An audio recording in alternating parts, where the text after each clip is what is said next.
ನಮಸ್ಕಾರ, ನೆಕ್ಸ್ಟ್ ನ್ಯೂಸ್ಗೆ ಸ್ವಾಗತ. ನಾನು ಪ್ರೀತಿಕಾ ಬಂಗೀರ.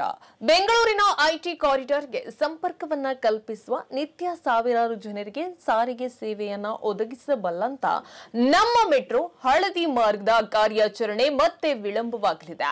ಯೋಜನೆ ಪೂರ್ಣಗೊಂಡರೂ ವರ್ಷ ಉರುಳಿದ್ರೂ ಸಂಚಾರ ಆರಂಭಿಸಿದ ಈ ಬಹು ನಿರೀಕ್ಷೆಯ ಮಾರ್ಗದಲ್ಲಿ ರೈಲುಗಳು ಯಾವಾಗ ಓಡಾಡುತ್ತೆ ಎಂದು ಜನರು ಇಲ್ಲಿ ಕಾಯುತ್ತಾ ಕುಳಿತಿದ್ದಾರೆ.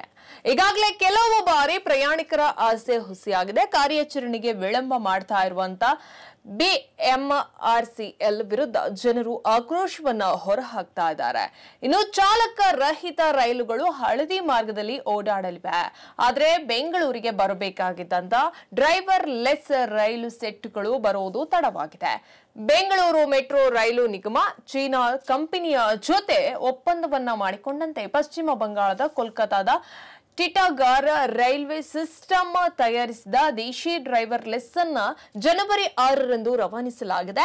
ಈ ರೈಲು ಸೆಟ್ ಜನವರಿ ಅಂತ್ಯಕ್ಕೆ ಕೋಲ್ಕತ್ತಾದಿಂದ ಬರಬೇಕಾಗಿತ್ತು, ಆದರೆ ವಿಳಂಬವಾಗ್ತಾ ಇದೆ. ಇನ್ನೊಂದು ವಾರದೊಳಗೆ ಅಂದ್ರೆ ಫೆಬ್ರವರಿ 10ರ ಒಳಗೆ ಬೆಂಗಳೂರಿಗೆ ಬರಲಿದೆ. ಅದು ಬಂದ ಬಳಿಕ ಸುಮಾರು 20 ದಿನಗಳ ಆದ ಮೇಲೆ ರೈಲಿನ ಪರೀಕ್ಷೆಯೆಲ್ಲ ನಡೆದು ಸಿಗ್ನಲ್ ಟೆಸ್ಟ್ ನಂತರ ಅನೇಕ ಪರೀಕ್ಷೆಗಳು ನಡೆಯಬೇಕಾಗುತ್ತೆ.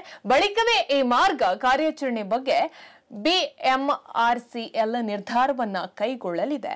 ಸದ್ಯದ ಪರಿಸ್ಥಿತಿ ನೋಡೋದಾದ್ರೆ 1.5 ದಶಕದಿಂದ ಸೇವೆಯನ್ನ ನೀಡ್ತಾ ಇರುವಂತ ನಮ್ಮ ಮೆಟ್ರೋ ಜಾಲ ವಿಸ್ತರಣೆ ಆಗ್ತಾ ಇದೆ.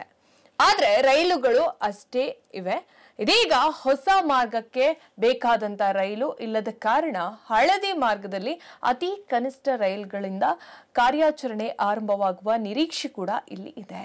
ಹೆಚ್ಚಿನ ಅಪ್ಡೇಟ್ಗಾಗಿ ನೋಡ್ತಾ ಇರಿ ನೆಕ್ಸ್ಟ್ ನ್ಯೂಸ್ ಕನ್ನಡ. ವಂದನೆಗಳು.